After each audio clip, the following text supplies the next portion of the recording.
Hello and welcome to episode 10 of the Perth Blue Baggers pod. My name is Louis, your host, and I'm Marty on special comments.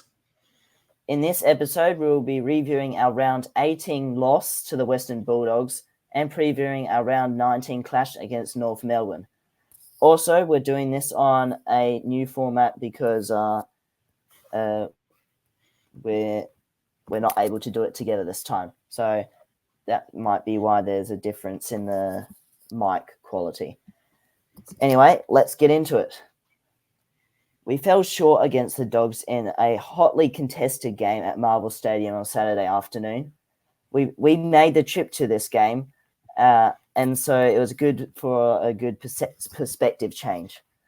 It was a seesaw game early, but the Bulldogs chipped away in front, eventually taking the lead at the main break. From there, we struggled to sustain their control, with the Dogs answering goals almost immediately.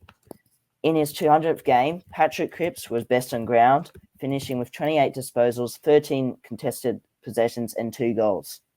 Jacob Wiedering was a rock in defence, finishing the game with 13 intercept possessions, 8 of them being intercept marks. So let's get into the coach's box. So I've got a little something to say. So I'd like to highlight that this is the first time Carlton has conceded 2 straight scores of over 100 points under Michael Voss.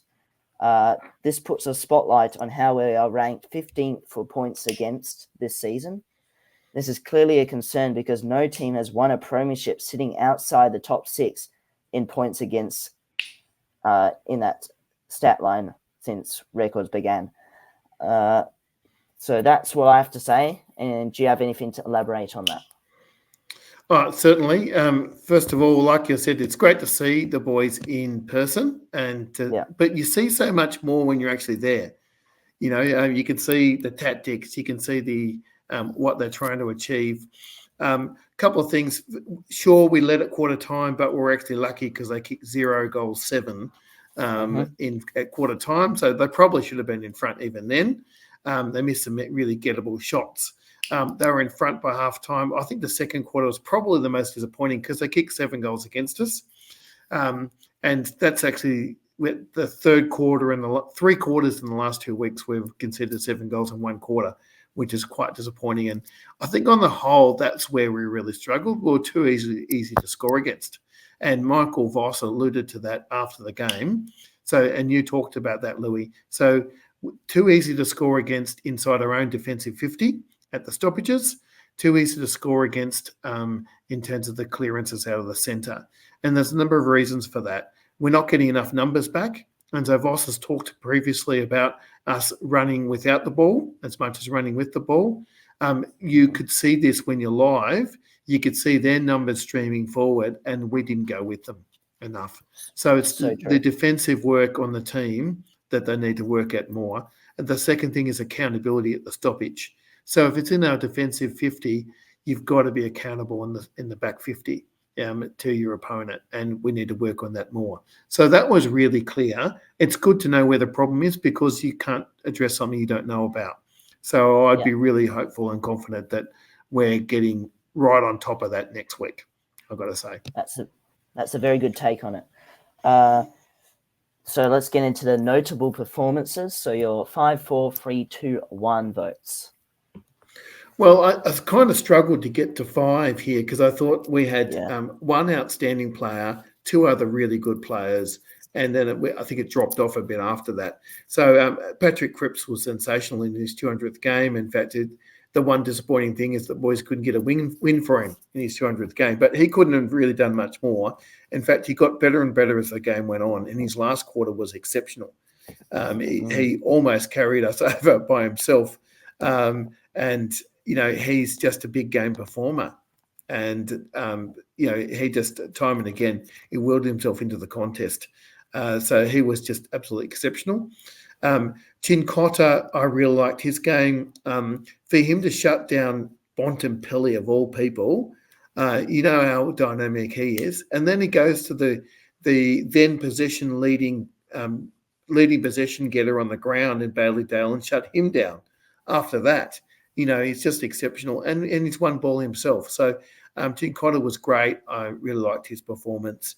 You mentioned Jacob Wettering. He's the third of my players. He was really great. He was in the coaches' votes as well, understandably, because I think out of all the defenders, is the one that stood up the most. He's so hard to beat in a one-on-one contest, and he took intercept mark after intercept mark. That's despite, I just want to reveal 100%, but despite that, he's just so exceptional. Look, there's other players that were okay. I selected two of them just to round out our five. Adam Sard was pretty handy. He did give us a fair bit of run off halfback. And when we were pressing, he's the kind of guy that takes the game on. So I've given him 2 votes. And look, Akers was one of the highest possession getters. I don't think he had quite as much impact as he's had in some other games, but he worked hard, he ran hard, and he was amongst it quite a lot. So he's got the one vote for me. So that's my 5, 4, 3, 2, 1. Yeah, sounds good. That would probably be my top 5 too. Let's get into the preview of round 19 versus North Melbourne. So maybe you go first, and then I'll have a crack at it. Well, obviously, since we last played them, they've gone into some real good form lately. Troubling some teams, beat Gold Coast, and they beat the Eagles, and so they got their 2 wins, and they troubled Collingwood, couldn't quite hang on there, and they got some good players developing, so wouldn't be taking them too lightly. North Ball, as they call it. Yeah. Look, it's worth remembering that this is probably the most even AFL season I've seen ever, and that's saying something. There's pretty much any team's competitive, and any team can knock you off if you're not on your game. And so North looked like they were a bit of a walkover early in the season. They've improved. They've been much more competitive. I know they got done over by the Swans, who are themselves a very good team last week. But before that, they've been quite competitive. They've won some games, but they've also got very close on a number of occasions. So there's no room for complacency at all. We've got to play well, and I don't think there'll be much complacency after losing the last 2 games. I think we know we need to get the job done. I think I'd be looking at particularly stopping LDU, who's their top midfielder. Probably Chincotta goes to him because he's such a dynamic player. Nick Larkey is a real danger up forward. But again, I think we've got Jacob Wettering, who's a pretty good matchup on Larkey, who'll give him nothing. So they're probably the 2 players I'd watch. But I think it's, they've got a lot of players that are improving, a lot of younger players that are improving. Yeah. I think we're going to look for some changes this time. I mean, we didn't make that many changes after 1 loss, but I think we'll make a few more after 2. And I think there's a couple of guys in the VFL team. Daniel Motlop kicked 4 goals. Surely he's due for a recall. Sorry to Jesse Motlop.